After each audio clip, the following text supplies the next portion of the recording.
Hello and welcome to the Missing Intelligence podcast, where we're just two friends with a lot to say and no one to say it to. My name is Joe Barker and I'm joined today, as usual, with Michael Hobley. Hello, Michael Hobley. Hello, Joe Barker. Hello, how are we? I can speak for myself in saying I'm good, but I can't speak for you again. Oh, okay. I'm good, so now you can speak for us. Mike. Okay, so we are good. We're good. Yes. We're very good. It was the Super Bowl yesterday. Yay! We're recording this on Monday. Super Bowl was just well, actually, it was Super Bowl today. Yeah, for you. for the UK. Yeah.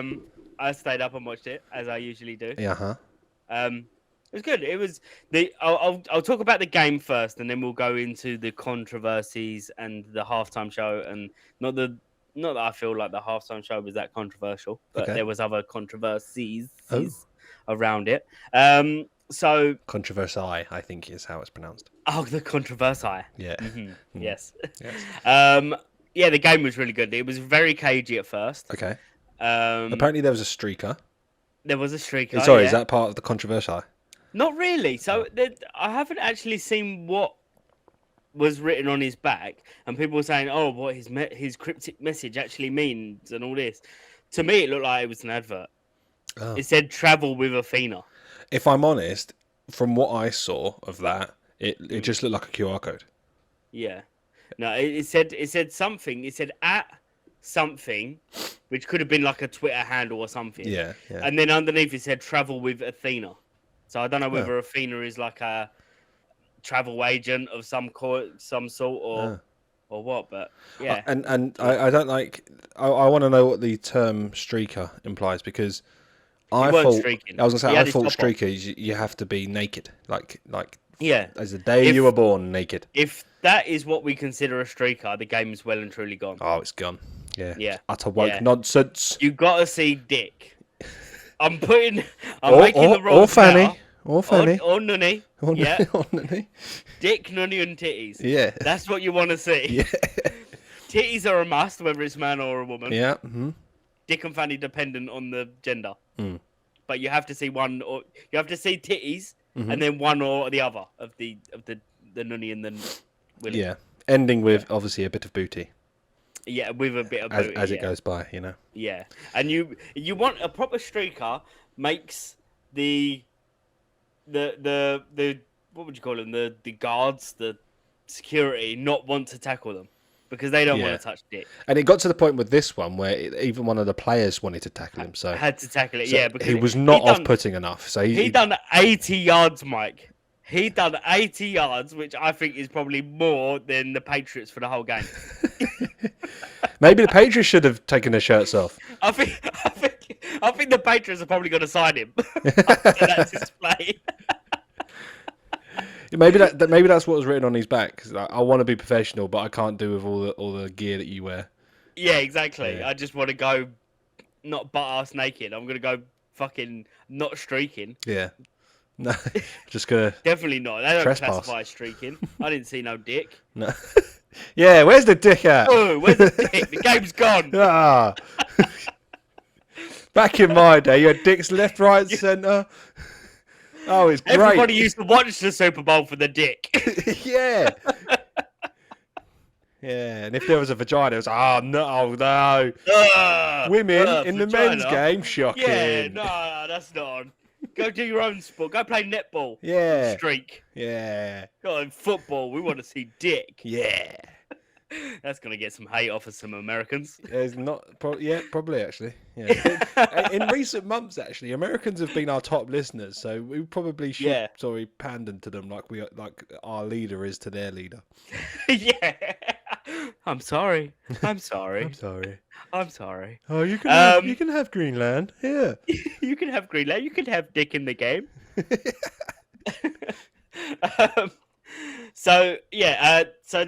was very defensive. Okay. A very strong showing from both team defenses.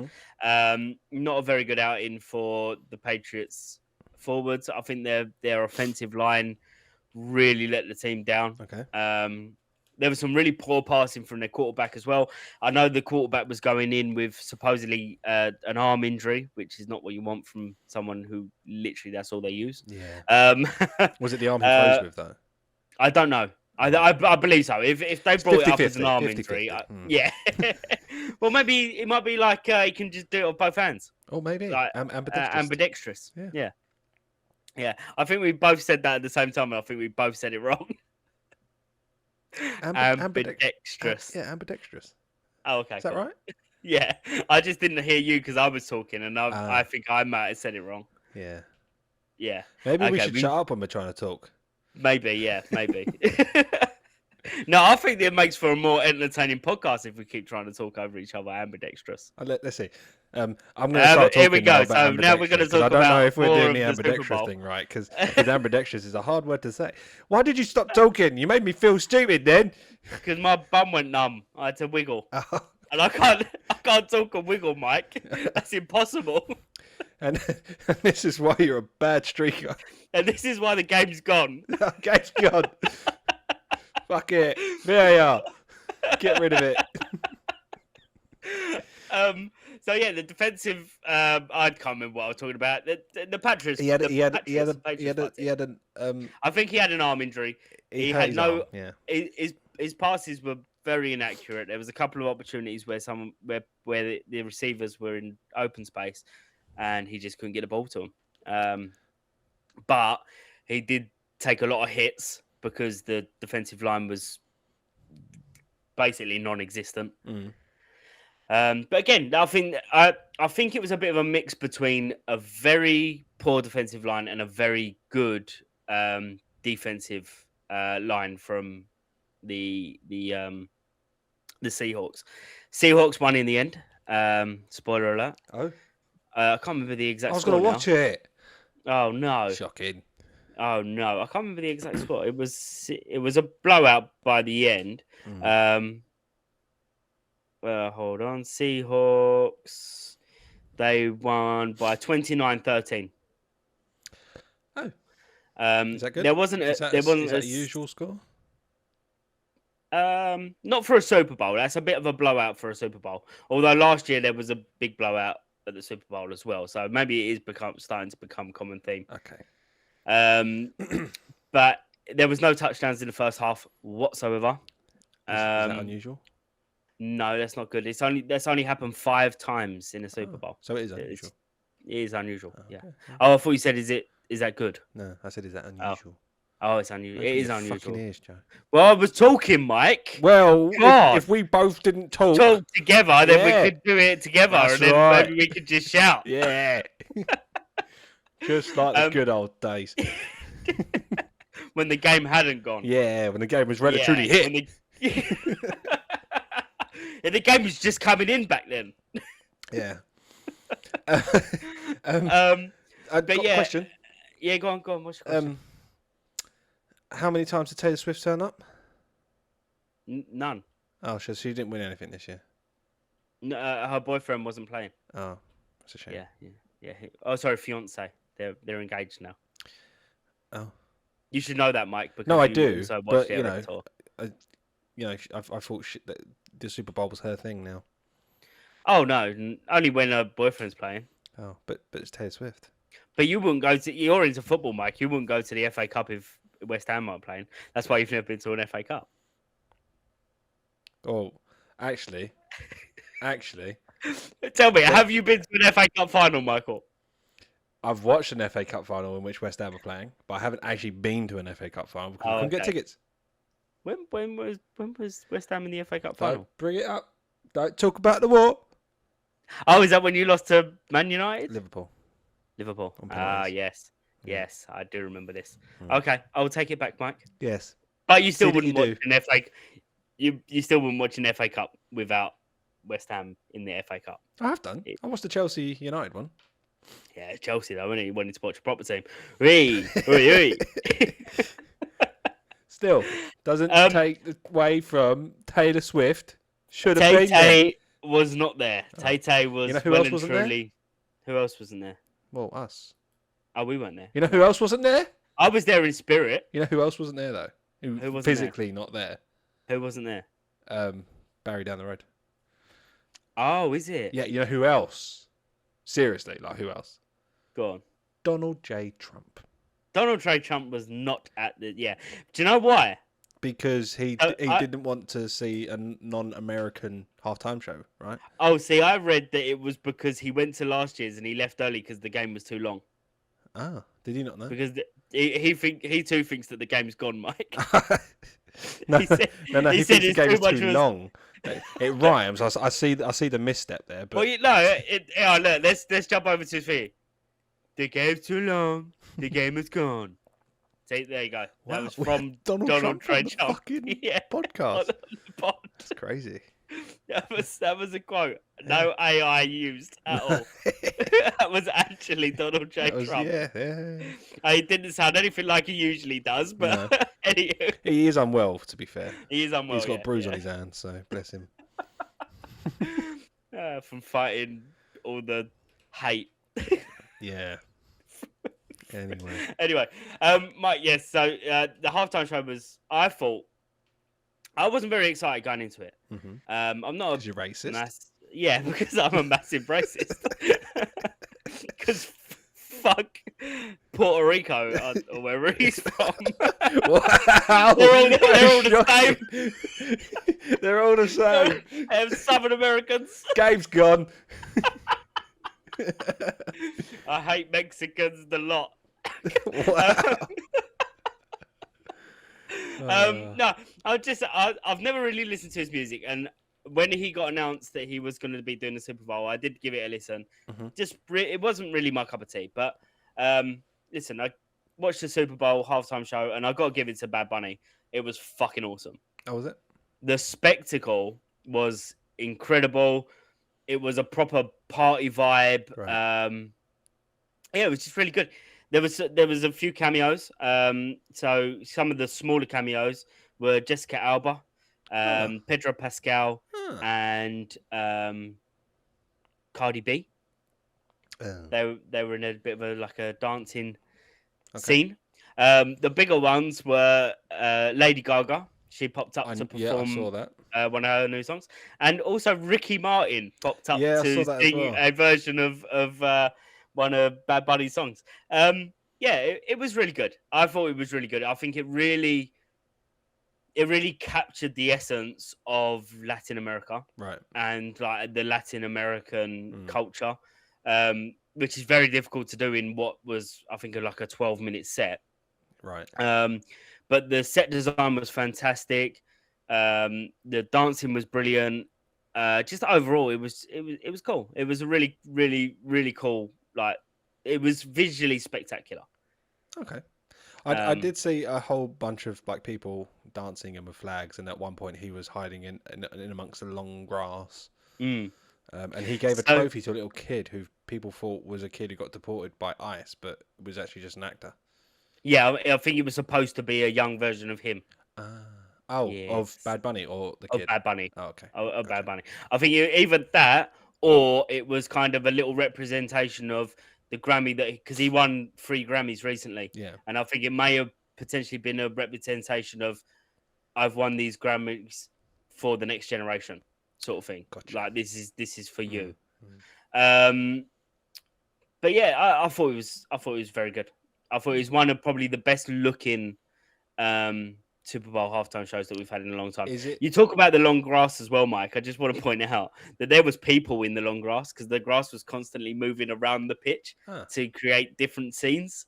So there was actually people in the grass, and you can see their little legs hanging out the bottom.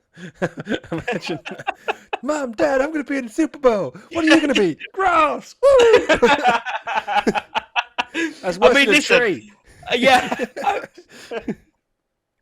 I played a tree when I was a kid. And this is just that next step up, wasn't it? I started off as a tree, Mum, but look at me now. I'm grass at the Super Bowl. I knew he was going to go and make it. He got it big time. How does this compare to last year's Kendrick Lamar's performance? It won. For me, in particular, it won. I think it looked better than Kendrick's because Kendrick's Lamar's was very... it was very basic. Right. But that's because he had a lot of... I mean, there was a lot of sort of... I can't think of the word. There was a lot of... Extras? ambidextrous. Yeah, there's a lot of ambidextrousity about it. Yeah, I feel like Kendrick's was very minimal. Right. Okay.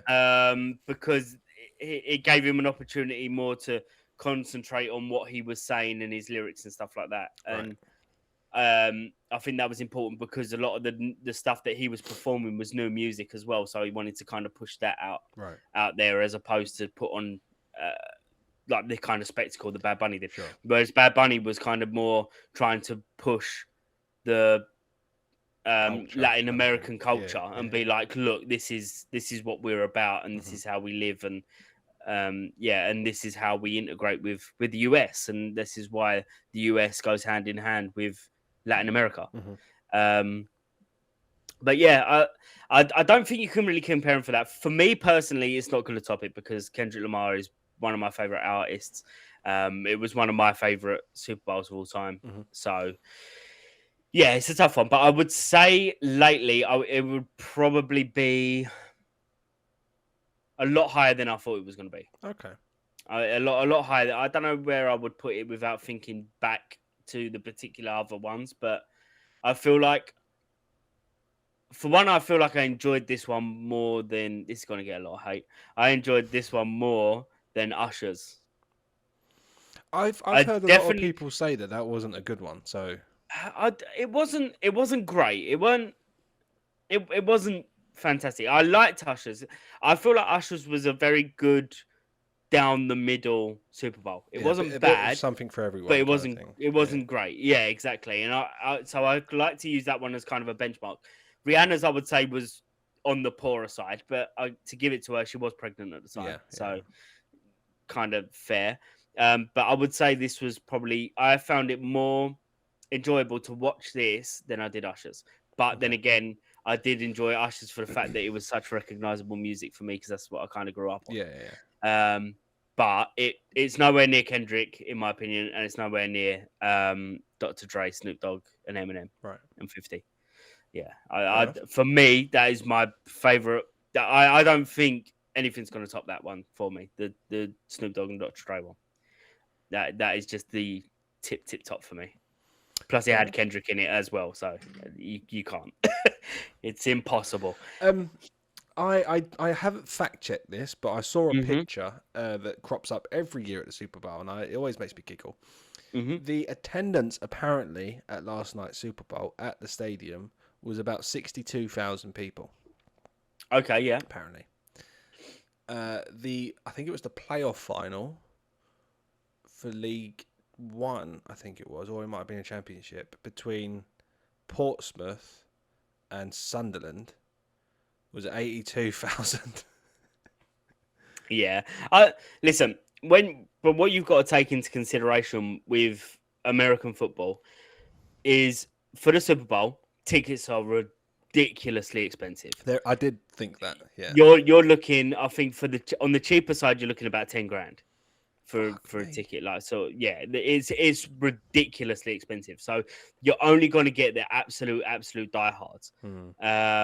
Plus, you've also got a lot of boxes for a lot of celebrities and stuff like that. There's a lot of areas that are completely cut off for the celebrity viewers and stuff. Plus, if you look at a football field, a lot of the field, there's not a lot of stand seating because of how much space the teams take along the sidelines as well. Well, it's not going to be thousands, though, is it? Well, you have a look. No, it's not going to be thousands. No.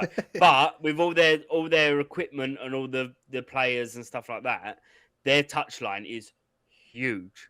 Well, yeah, it's actually huge. I mean, to the extent that they have a tent on the touchline in case a player gets injured. They don't go back to the dressing room. They go into a tent, and that is a medical tent, and it's on by the side of the pitch. Huh. Yeah, it's pretty mad. But then look at all the viewers from around the world who watched the Portsmouth game that you were talking about, and then look at the amount of viewers around the world that this had, which I think was something around 120 something million. Let's have a look. How many? If I could spell right, that'd be great. Viewers for That would be handy, yeah. Portsmouth. For fuck's sake. Versus Sunderland.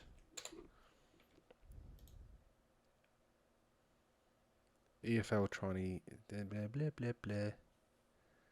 I know it's just going to do the attendance for the day. I would have thought there's a couple million watching it.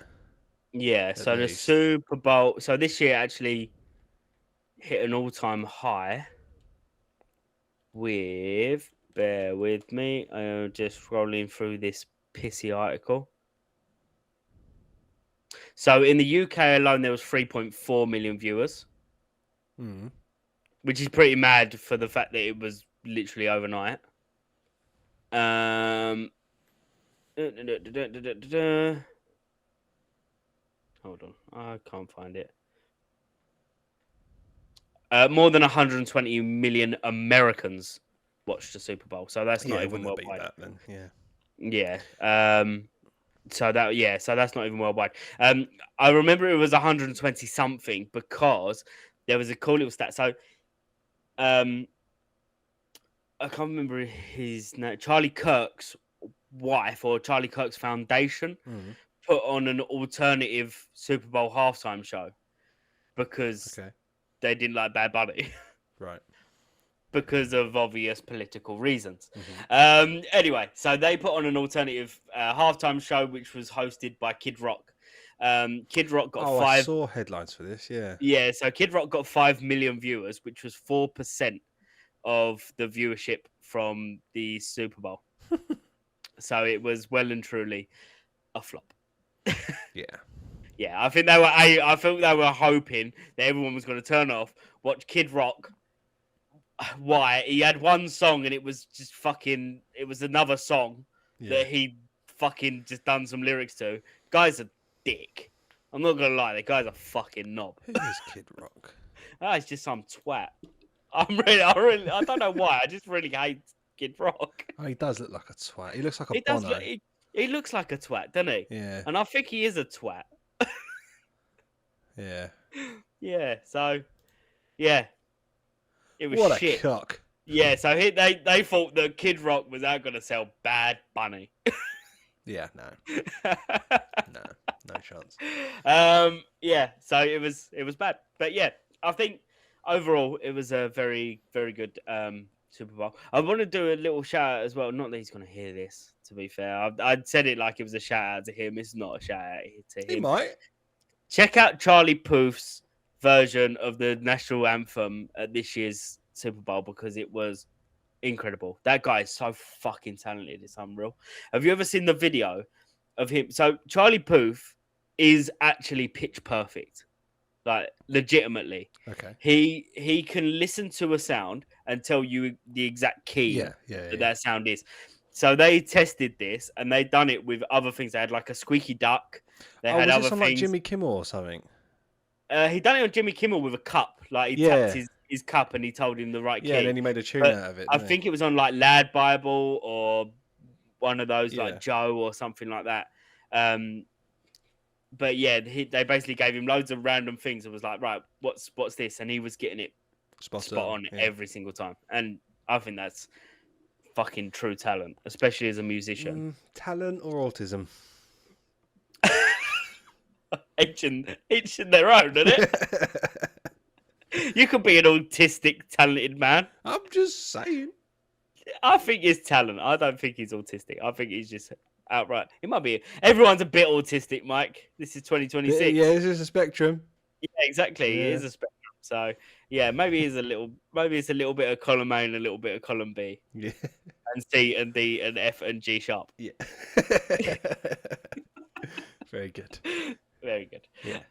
Controversy. Should we move on to that? Yeah, go on, Mike. So you had one before we started. Yeah. So I, obviously you're the expert on this whole conversation, so hence why you've been leading it. But I did see a couple of things, and one of them was Serena Williams was advertising weight loss jab, and that's got loads of people's goats up. Is that the phrase? Yeah. Yeah, I think so. Yeah, this it threw me. I'm not gonna lie, it did throw me. I watched I was watching the American stream as well, so that I've got all the trailers and all the adverts and stuff. That one threw me a little bit, and I actually remember saying to Dan, like, "Oh my god, they're actually advertising the weight loss drugs now." Yeah.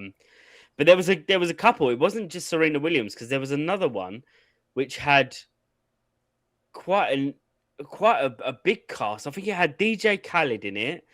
I can't remember who else was in it, but it had a lot of celebrities in it. But it was for a weight loss pill, right, instead of the injections. So I suppose that's just one that they're pushing. There was also a really weird advert. I don't know if it was a new one for the Super Bowl, but if you get an opportunity, it's fucking weird. Right. But oh god, why can't I think of his name? One of the best boxers in the world, Mike Tyson.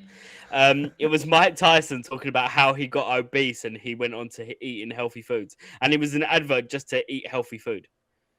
Oh, but it was just really weird. I can't really explain it.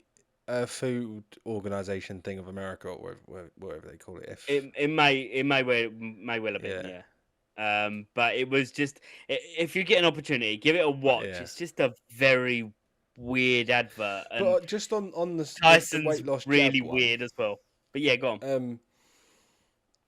I don't really like. Obviously, for me and you, that's a bit odd, because the weight loss jab over here is only really exclusively for those who like kind of medically need it, right? Who they go to a doctor, the doctor says, yeah, you are really obese. Try losing some weight in your own terms, I think is the process anyway. Yeah. And then if they can't, they give you the jab, and then it's supposed to help you. But it's not like a permanent fix, and you can't get it without a prescription. Right? Yeah, I believe it's mainly for diabetes. Because one of the side effects of one of the bigger ones, I can't remember what it was called now, but one of the big side effects was if you were using it without diabetes, it was causing strokes and stuff like that, because it is designed to be a diabetic drug, right, to help you burn fat, right.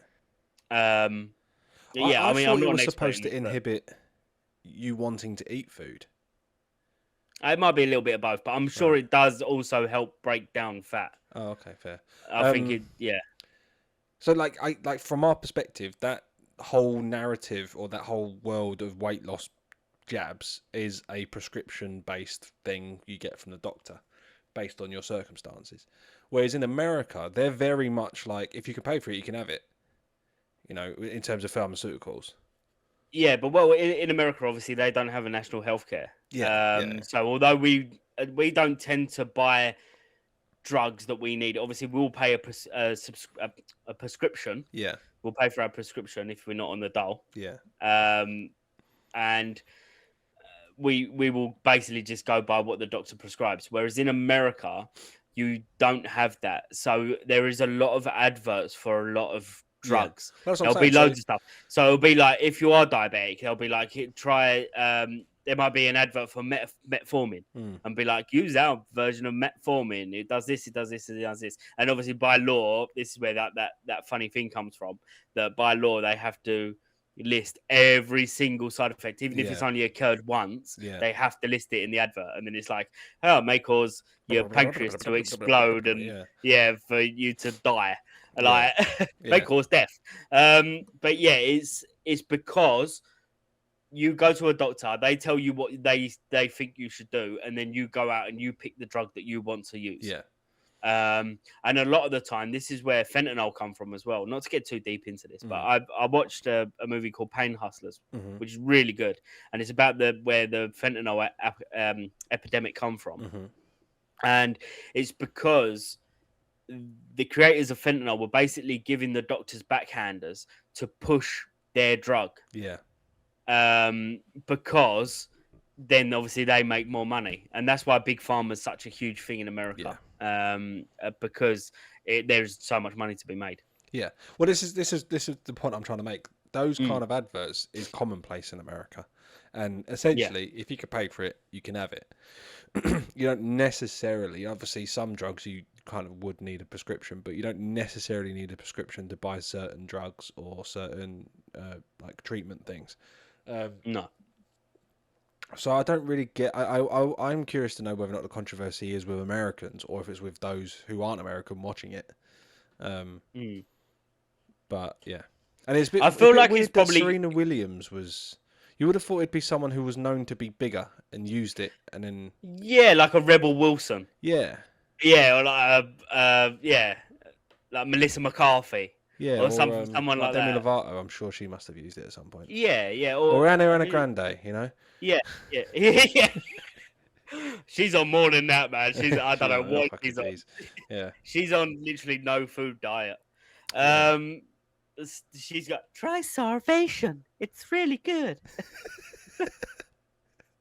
Why eat when you can look like me? Go away, calories. Not now, hamburger. See, I don't really understand. Like, I do understand the controversy, but then I'm like, they've paid for the advert and they're allowed to advertise their drug in America. So like, I think a lot of the controversy has probably come from the UK. I feel like it's probably because now you can watch the American stream on DAZN, so you don't have to rely on Channel 5 or I think originally it was Channel 4 to watch it. So you never got the American adverts, you never got any of this. So we didn't really get to see it as much. Yeah. So I think a lot of this has probably come from the English side, going, "Oh my god, this is disgraceful." But in America, pretty common practice. Yeah, and we do like to complain. We do love a complaint. Yeah, we do love a complaint. I saw something. This is kind of linking. I saw a news article. I think it was a screenshot of a news article, and then a bunch of comments on Twitter or whatever. And the news article said something along the lines of waitress kills man after leaving. A waitress kills European man or something like that after leaving. A tip of like 80 cents, and half of those were foreign currency or something. It was something like that, right? Right, yeah. So obviously she's flipped and then killed a man. And then the comments were all saying, fuck me, the World Cup's coming up. They're going to be going mad when they start realising all the European like tipping cultures and all the rest of it. They're going to go mental. Yeah, I remember. It reminds me of a time. I don't know if I've told it on the pod before, but we used to go to America a lot. I mean, at one point we were going pretty much every year because I've got family out in the States and stuff like that. Anyway, so we used to go all the time. So my dad understood the tip culture in America, and it is a huge thing in America because the waitresses don't get paid very much, and I quite like it. No, it's so backwards. Why is it on like the customer to pay the wage of the fucking waitress? It shouldn't be. No, that I do, but yeah, I agree with you there. That is wrong. But what I like is that you get such a good service in America because it's very much based on experiences. But this is the thing, right? So you say you get a good service from it, yeah? A good service for me is leave me the fuck alone. But they don't do that. They want to check on you. No, they will do. Yeah, if they can tell that you don't want to know, they will leave you to it. They'll be like, "I'll take your order." Also, I'm British, so I'm not going to outright say, "Just get me my food, fuck off." You know, I'm not going to say that. I'm going to be like, "Oh yes, no, thank you. Sorry to bother you. Could I please have another glass of Coke?" Yeah. We do that very English thing, going, "Oh, this steak ain't cooked very well, is it?" No. Well, it's a bit cold. How's your food? Fucking lovely. Yeah. Love it. Delicious. Beautiful. Best steak I've ever had. Yeah. Brilliant. They walk off. Not coming back here again. Yeah. Yeah. So whereas in America, they do kind of speak their mind. It's a very English thing that we are very kind. Like we're just kind of a little bit too nice for our own. Don't want to cause a scene. We don't. No, we don't. No. We just want to just be very easygoing. I just want to crack on with my life. Yeah. That might piss us off, and we'll just go. Oh, that's annoying. But in America, that's a fucking gunfight. But anyway, Yeah. But they will speak their minds in terms of if they're unhappy, they're unhappy, and yeah. I do quite like the tip culture personally. I mean, I find it weird that in a lot of the bigger restaurants in America, where you're paying like $400-$500 a meal, they won't pay their wait staff at all, and you will go there and say, "I will work for you for free." Purely off the back of the tips, because a good tip in America is 20%. So if you've just served a £500 meal, that's 250. No, what's 25% of 500? If it was £1,000 meal, Mike, 10%. If it was £1,000 meal, they're getting 250 quid. Which means that's half, which means it would be £125 for a £500 meal, Mike. There you go. Unreal. Oh, the math was nothing. So they will work for free, basically, which is bizarre. It is really bizarre. Yeah, I mean that's providing you get the tip. I don't know. It doesn't sit right with me. I feel like even if they're like minimum wage, which most even over here most waiters would be minimum wage, the tip should be theirs because it's their service.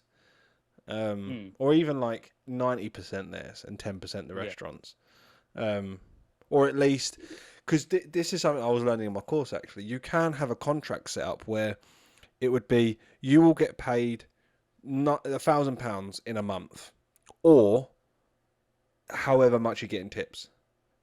So if you get only £500 in tips, you will get paid £1,000 in a month. But if you get £1,500 in tips, you get paid £1,500. Yeah. Yeah. Yeah. That's what it should be. I feel. Because that's a bit of half and half, bit of our culture, bit of their culture. I feel like that's fair. Yeah. It's not a lot of places where they won't pay their staff. They will pay their staff, but the wages aren't great. I think it's so wrong. It kind of gives you an opportunity to, if I am a good, if I'm good at my job, I can make a lot of money out of it. Yeah.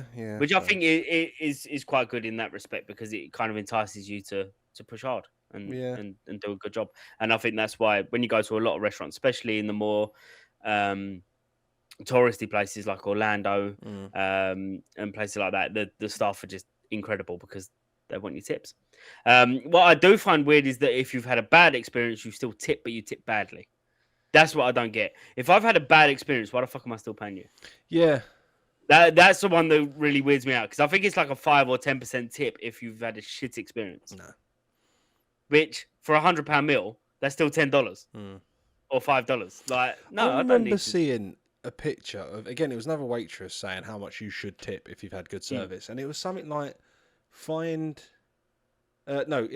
get your total, move the decimal one, times that by 4, and that's your tip. No way. Ridiculous. No way. That is ridiculous. That is ridiculous. I would say a good tip, 20%. 20%. See. Again, this is probably culture here, but 10% I think is a fair tip if it's a good service. If it's like an exquisite service and they've gone way above and beyond, which doesn't often happen, especially over here, then 15%. Yeah. Oh, okay. Mate, don't go to America. Oh no, I was going on with this story, but there was a situation that happened one year where the waitress come over to take the bill, and there was a fair few of us because my uncle was over as well. There was quite a few people. So my old man paid for the bill, and he, on the card machine, he had the opportunity to add the tip to the card, but my dad's got a thing with, if I'm going to pay a tip, I want to do it in cash to make sure that it doesn't go to the restaurant. I want it to go to that person, which is what we were saying about earlier. So he said no to the tip and was going to pay cash.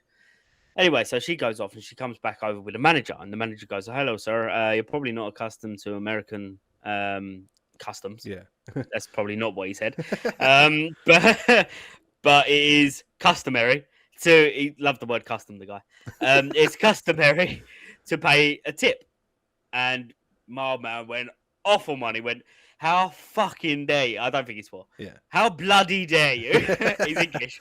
How bloody dare you on the Queen? I know. He said, "Why? I was gonna pay cash. You've embarrassed me in front of all my fucking friends and family here. I was gonna pay cash for the tip. I know I've been coming to America for all these years. I know what the custom is." And then he sort of said, "Fuck you, you're not getting a tip now." And I think that is wrong. I think you should maybe mention it when you give over the bill, just to say, "Look, just to remind you, it is customary to tip in the US. But if they don't tip, don't fucking go off on one. Because it's not our custom. I know you should do whatever, like when in Rome, do as the Romans do and all that. But you can't force it on someone. And to go and get your manager and basically embarrass someone over fucking... I want to play like devil's advocate here. I could totally get what you're saying. Should have mentioned it there and then kind of thing.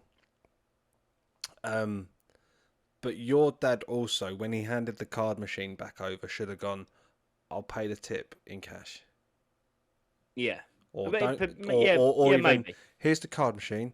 Let me just sort out the cash for your tip." Yeah. Something like that. I think if she'd have pulled him to one side and just said, like, in his ear, just went, "Look, it's customary to pay a tip in the US," he probably would have turned around and went, yeah, I'm going to do your tip. I'm going to do it in cash. Yeah. But it was the way that she went and got the manager, brought the manager over, and made a bit of a spectacle about it. But even she should have gone back to him at least and gone, "Oh, so was there something wrong with your service? I noticed that you didn't do it." Yeah. There's a much better ways to go about it. Yeah, I noticed that you didn't leave a tip. Did I do anything wrong? Is there anything I can improve on? And then he could have gone, "Oh, no, I was just going to give you a tip in cash." Yeah, perfect.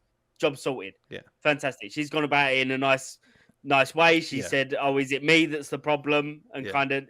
That's a respectful thing to do, but for her to do that, I do feel like there was a little bit of a mistake on your dad's part, but I totally get why he then reacted the way he did, also because you're right, there could have been a better way to manage it.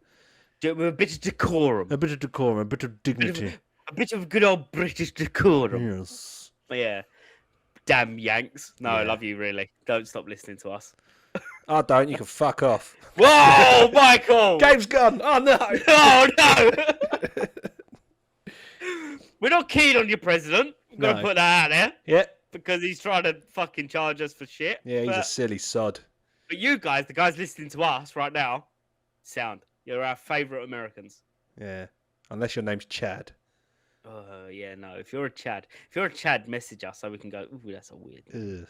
Unless you're the one Chad who's a drummer and your last name's Smith. Oh yeah, you're the one. You're the exception to the rule. Yeah, we don't mind that, Chad. Yeah. There's a guy. I'm watching Love Island, Mike. I'm not gonna beat around the bush. I'm watching. And I'm not gonna lie, quite enjoying it. Wow, I'm actually quite enjoying it. Anyway, there is a guy. So they've mixed because it's Love Island All Stars. It's all the old Love Islanders coming back, and they've actually brought some American Love Islanders in. Oh my gosh, which is amazing. And there's this one guy, Continental Love Island. That's mad. Hold on, I need to find out his actual name because I don't want to ruin this. So I'm gonna put Love Island. Oh, it's not like Jafaniel Bennington II or something like that. It's bad. it's bad. Oh God! Right, hold on. Who's the Carrington? Carrington Rodriguez, his name is. Carrington Fucking Carrington. Right, and the most annoying thing about it is he's got like resting Riz face. What's a resting Riz face?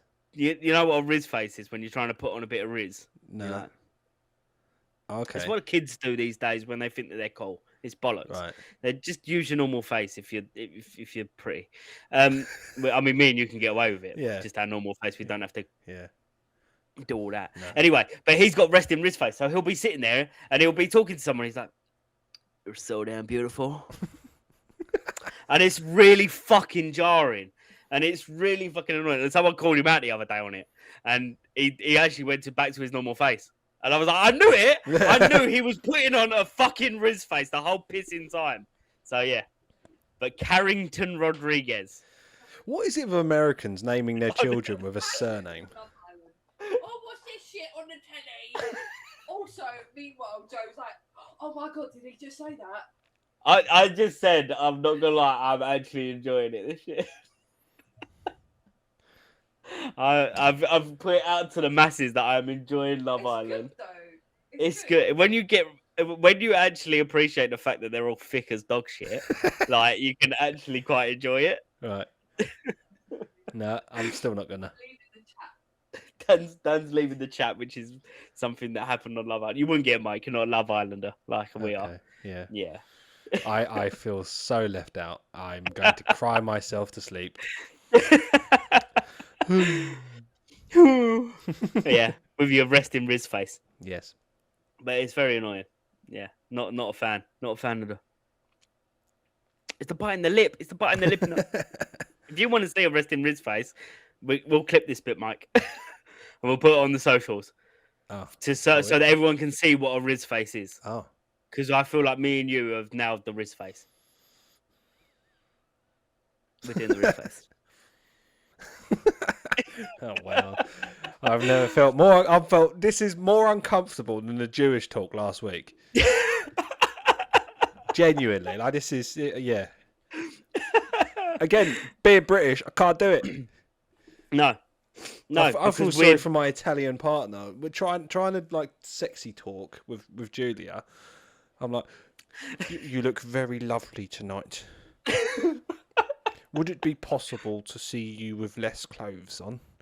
I don't want to put you out of your way. I'm very sorry. And then when we're going out, it's like, oh, sorry. God's sake. Is that okay with you? Oh, this is delightful. Oh, yes. Oh, darling, you're looking particularly spiffy tonight. Maybe we could do some fornication later. Radiant. Yeah. I wouldn't mind going to town on you, I must say. See, that's if I'm trying to be nice. Otherwise, it's like, oi, you slag. Get it! No, I can't even do that. I think the wife might still hear me. Oh. I would just for the listener, that was absolutely all a joke. And by the listener, I mean, obviously, the wife listening. Joke, obviously. It's got Riz for days. I've seen his game before. No, we're not talking about that now, joke. Before he starts, he has to sing "God Save the King." Oh, okay. I thought you was actually going to say something else then. No! I'm not going to actually drop in some real facts. Okay, good. Apart from the "God Save the King" thing, that is real. Yeah, he'll stand at the end of the bed with his hand on his heart, singing "God Save the Queen." Hand on my knob. Doing a little helicopter as I'm going. Getting it ready. Broken away. In time. God save I've got a little Union Jack like stuck to it, you know, like it's the flagpole. He just bangs it on the end and waves it about.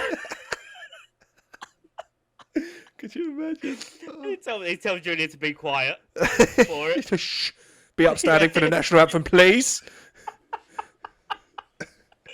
She could do her Italian one, but she tends not to. But you do. You're a gentleman, Mike, so you do offer it. And what I do as well, when I stop, I do a little clap and then jump up and down a couple of times, like they do at the end of like football. But you know the bit like in the national anthem where we go da da da da, you just slap your dick on the bed. Da da da. Valentine's coming up. I might give this a try. It might be very romantic. A bit show of patriotism. You mean do what you do every night? Well, not every night, but once in a fortnight. Yeah. Crack the flag out. Oh dear. Oh dear. Okay, so talking about the Mike's dick. Talking about the Super Bowl. Yeah, we did get a couple of Super Bowl trailers, Mike. I don't know if you got an opportunity to watch them yet. No, I haven't actually. I didn't hear a peep about it. Okay, so we've got a couple of films. We've got an advert for Mandalorian and Grogu. Oh, okay. We also got a trailer for the new Minions movie, Minions vs. Monsters. Okay. Quite excited for that. Looks pretty good. We also got Scream 7, which really kind of annoyed me because when it started, I thought, oh, this looks good. And then Ghostface Killer come out. I was like, oh, fuck's sake, shit. But it did. It started off really well, and I thought, oh, this looks really interesting. No, wank. No. I think one of my favorite adverts, though, from this year's, favorite trailers from this year's Super Bowl is Disclosure Day. The new Stephen King film with our faithful. Yep. Yep. Oh man, it looks so good. It does look really good. It looks so good. So I don't quite understand it yet, Mike. I've only watched the one trailer, which was the Super Bowl trailer. Because I believe there was one out before that. But it looks like I don't know if I'm wrong about what. So wait, hang on. So did you not understand my reference from last week when I was going? No, why was that in the trailer? Yeah. Oh, I thought Emily Blunt's in the middle of telling the weather or whatever, and then she's just like, today in. Oh, and she starts freaking out. I thought you were just saying that Emily Blunt's got a weird face. No, she was. Oh, that must have been really weird for you last week. It was a little bit, but I've known you for long enough, Mike, to know that some of the shit you do is weird. Nothing's off the table. I'm going on to YouTube now because I need to see this because now I might get the joke. Hold on. It's more the noise than the face that she pulls, but okay. Because that noise is quite like. It's genuinely. Right, so it's Disclosure. I'm guessing it's the first trailer, right? Oh, this one. Okay, official trailer. Blah blah blah. Okay, we're doing a watch along, people. We're doing a little one. Okay. I'm not going to do a watch along. I'm just going to skip to the face bit. Oh, okay. Here we go. Yeah. Your face.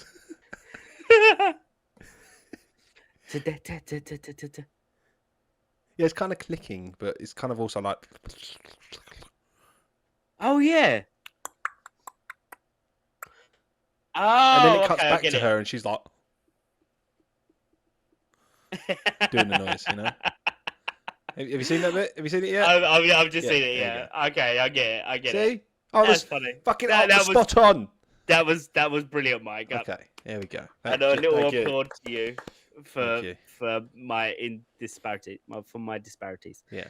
But yes, I'm really excited for Disclosure Day. I think it's going to be very good. Yeah, I don't quite get it because it seems to me because in the Super Bowl trailer there's a lot of like invisible stuff going on. Mm-hmm. So what it makes me, it feels like to me that the story is about they know that aliens are amongst us. They know that it's all going ahead, and it's now coming to the point where they're actually going to tell the humans that aliens exist. Mm-hmm. Is that right?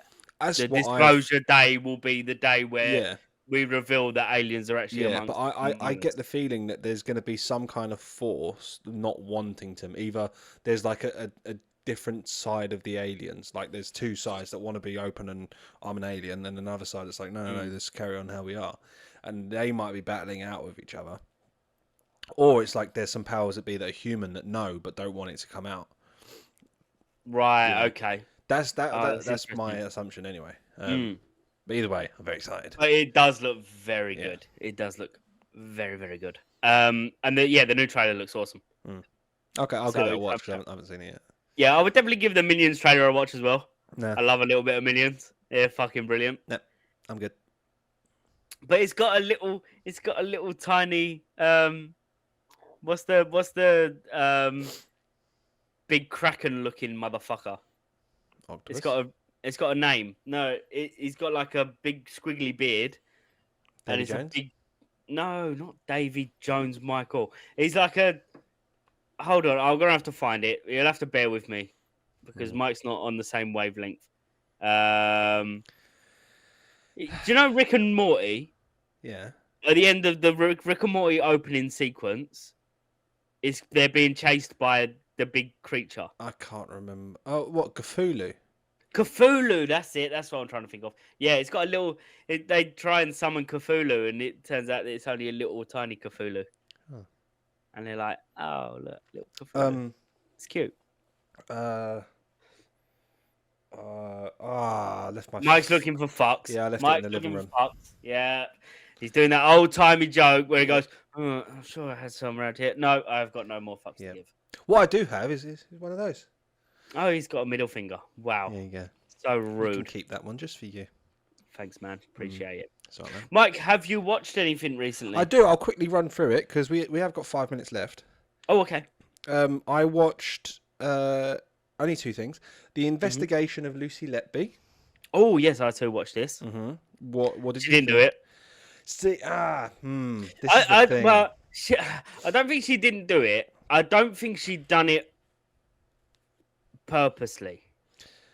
I feel like it was very much a failings from up above. Yeah, I led think to it's her. more systematic than just The Lucy. one individual person that's killed all these babies. But whether she did or didn't, in my view, is irrelevant because what I think is more important is the prosecution proving she did it. And if I was on that jury, I couldn't convict her because based on all the evidence that they had, I wouldn't have been swayed. I wouldn't have been. It was not beyond reasonable doubt. Reasonable doubt. No. No way. I feel like the majority of the evidence they had was purely circumstantial. Yeah. I think the only thing that could actually pin her to it was the fact that she was working on those occasions. Yeah. But they couldn't even confirm how she done it. Yeah. And the fact that, although I'm not sure it was brought up in evidence, the fact that the death stopped when she was arrested. But I don't think that was mentioned in the trial, so that's by the by. Yeah. But for me, I would have looked at all of there had been more deaths after she'd gone. I had that. So between the time of the trial and now, there has been more deaths that have occurred there. Right. I missed that bit. Yeah. But yeah, all the evidence that they supplied, I would have looked at it. It's definitely fishy, and she's some way involved in it. But that's not beyond reasonable doubt for me. Yeah, I feel like with any murder investigation, there should always be the 3 keys. There should be the motive, the opportunity, and the motive, opportunity, and there's another one. And the means? Way to do it or whatever. Means, yeah, motive. Oh, means, yeah. Yeah. And she had the opportunity, but they couldn't confirm a motive or means. Yeah. So it's some of them they confirmed the means, but not all of them. Well, yeah, but they some of them was insulin. Yeah, but they said that some of them was insulin, but then the other time they were like, oh, it was definitely this, and they used this this Canadian doctor's research, and then he come out and said, no, that's actually not the case. That's not what. Was it not that wasn't that I meant or something like that? The guy that read the book was arguing with the guy that wrote the book. Yeah, how the fuck? Like, hold on, you took my material because you're not a specialist in this area. Yeah. I'm the specialist in the area, hence why you used my material in the first place. And now you're trying to tell me I'm wrong. Yeah. Like, where's it was fun. Yeah. Where's the logic? Yeah. So everything's very fishy. I do feel like she's been used as a scapegoat. It does give me scapegoat vibes. It does seem like there's a systematic problem there. Yeah. There's probably 1 or 2 people involved. So 1 or 2 more people involved. And the question I still have no answer to is, did she knowingly do it? I don't think she knowingly, because there's no evidence to show that she actively went out of her way to do it. Yeah. You know? What I got from it is I don't think she was very confident in her own abilities, and I think a lot of that can be put down to like a lot of how she conducted herself in interviews, and how like some of the odd things that she'd done surrounding the investigation. I think that's where it comes back to. I don't think she was confident in in that she was doing things correctly, and I don't think she wanted to incriminate herself, because I generally think she didn't think she was. I thought she was gonna. She was worried that it was going to come out that she was bad at her job, Right. and I think that's why she was kind of holding back a little bit and was like, because she had that self doubt. That's how I sort of viewed a lot of the weird stuff that she was doing, the taking the notes home, and things like that. I feel like she was kind of covering herself because she didn't want it to come out that she was bad at her job, not because she was covering up for murders that she had committed. Yeah. If that makes sense. So yeah, it's kind of it kind of reminded me of the Madeleine McCann documentary, where each episode you're going, oh, they definitely did it. Next episode, you're like, oh no, maybe they didn't. And then the next episode, oh, they definitely fucking did do it. And then by the end, you're still like, I have no fucking idea. I ain't got a clue. Yeah. It reminded me of that. Anyway, I think you're right, mate. I think regardless of whether she's done it or not, she shouldn't have been prosecuted because the evidence just there for me. Yeah, I would have found it really hard being on that jury to say guilty concretely. Yeah.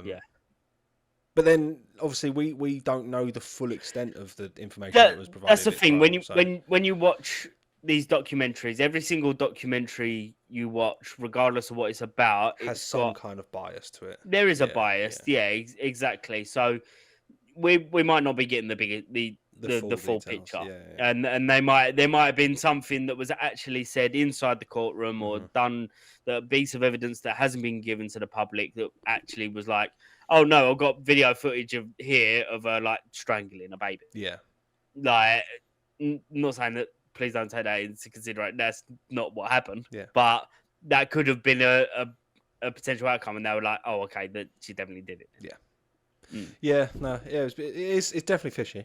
Definitely fishy. So I watched that, and clearly so did you. And then I watched England versus Wales in the Six Nations, England's opener. I watched the last little bit. We absolutely fucking spanked them. Smashed them. We're top of the league. We are. Of the Six Nations. Yeah. Because... And Italy beat Scotland. Whee! Because there's a rule, isn't there, where you can get an extra point if you're more than a try ahead, isn't it? No, you get extra points... You get an extra point for, I think it's 4 tries in a game. Oh, right, okay. Yeah. Or it might be 3 tries. I'm sure it's 4. Because I thought it was the difference between the teams. Because if it's a tight game, the team that lost gets a point. And if it's a blowout, the team that won get an extra point. What and I thought it was like the difference of a try. Points are there in the Six Nations? Thinking. The Six Nations teams earn standard points: 4 for a win, 2 for a draw, plus bonus points reward for attacking play and comprehensiveness. 1 point for scoring 4 plus tries. 1 point for losing by more than 7 points, 7 or more points, and 3 extra points for a Grand Slam, which is winning all of your 5 matches. Okay, right. So you get a point if you get an extra point if you've been beaten badly. Yeah, that don't make sense. I think that's to make the table more competitive. Right. Okay. Because England could get smashed by Ireland, but then win all the rest of the games, which makes England's position near the top a little bit better. Yeah. Yeah. Okay. Yeah. So they're the bonus points. Right. But yeah, a very, very entertaining game. I think it was Arundel played very, very well. Ben Earl, is that his name? He played very well. Chesham, who I think is my favourite player on the team at the moment, he had a pretty good game. The fly half forward as well. I thought he smashed it. Yeah, there was the young guy who's really pacey. I'm sure it's not Arundel. There's another guy. I can't remember his name. I'm sure it was Ford. I feel he got player of the game. Ford had a really good game. Yeah. What I did notice, mate, I haven't watched rugby in a long time, Mm-hmm. but what I did notice about both teams, their scrum halves were huge. Yeah. Like I feel like back when I used to play and back when I used to watch the game, the scrum half was usually quite small. No, because they get a lot of tall fellas now with like, yeah, muscle. I feel like it's kind of it's someone's obviously done it, whether it's the South Africans or something like that. And we're like, you know what, let's put a big lad in scrum half. Yeah. And it obviously worked really well. So it looks like they're going down that route now. Like Chesham, I'm sure it's. I don't really know the position, so I could be speaking about someone wrong here. But Chesham, I think, is like 6'7". Okay, no, he's fucking massive. Yeah. Well, I played scrum half, and I was 9 stone, and I was 5'5". Right. Oh, scrum half. No, Chesham's not scrum half. I don't think. I think he's a fly half. Possibly. No, I thought Ford was a fly half. Number 10's a fly half. Number 9's Chesham. Oh God, let me get up the bloody England team. England versus Wales team. Cool, make it easy for me, Google. Jesus. Lineup. There we go. Still haven't made it easy for me. Thanks. Chesham. Dingwall, I think it was I was thinking of. Was the really fast guy. Number 12. Was it like a winger or something? Yeah. 12 might be a winger. Chesham's number 5. What's that? Not a clue. Yeah. Not a clue. I only really know. I'm sure number 8 is hooker. Number 10 is a fly half. Number 9 is a scrum half because I played those positions. Right. The rest are just a bit of a. Yeah. I ain't got a clue. Okay, fair. Yeah. Yeah. No, it was a very good game. I look forward to the next one. I'm not sure who it is, but I've got it in my calendar. Hang on. To be confirmed. I could search it. It is England versus Scotland. Whee! Yes. Whee! Scotland had a bad game. They had a terrible game. Yeah, Scotland lost. To Italy. To Italy. Yeah. Which is nice to see because Italy for the long while was always had the wooden spoon. And now Wales looks like they're going to be the wooden spoon. Yeah, and it's just Scotland nice to see so Scotland do bad. Yeah. In general. As an Englishman. Yes. We don't like seeing Wales and Scotland do well at things. Yeah, no. Unfortunately. Yeah. Our neighbours. Poor guys. Yeah. Yes. Anyway, we should probably end it there now. We're at about an hour and 7 minutes. So let's do that. Yes. Thanks for listening. Let us know what you thought about the Super Bowl and whether or not you think Lucy Letby did it or not. Suspicious. And tell us what you do prior to sex. Yeah. Whether you sing your national anthem or sing someone else's national anthem. Yeah. Or whether you sing our song of the week, Mike. Oh, yeah. Sorry, you have a song of the week this week, don't you? Which this week is Send Me On My Way by Rusted Root. Never fails. So I love that song. always sing that before getting down and doing the dirty. Because I'm more patriotic than you are. I actually do it during On My Way.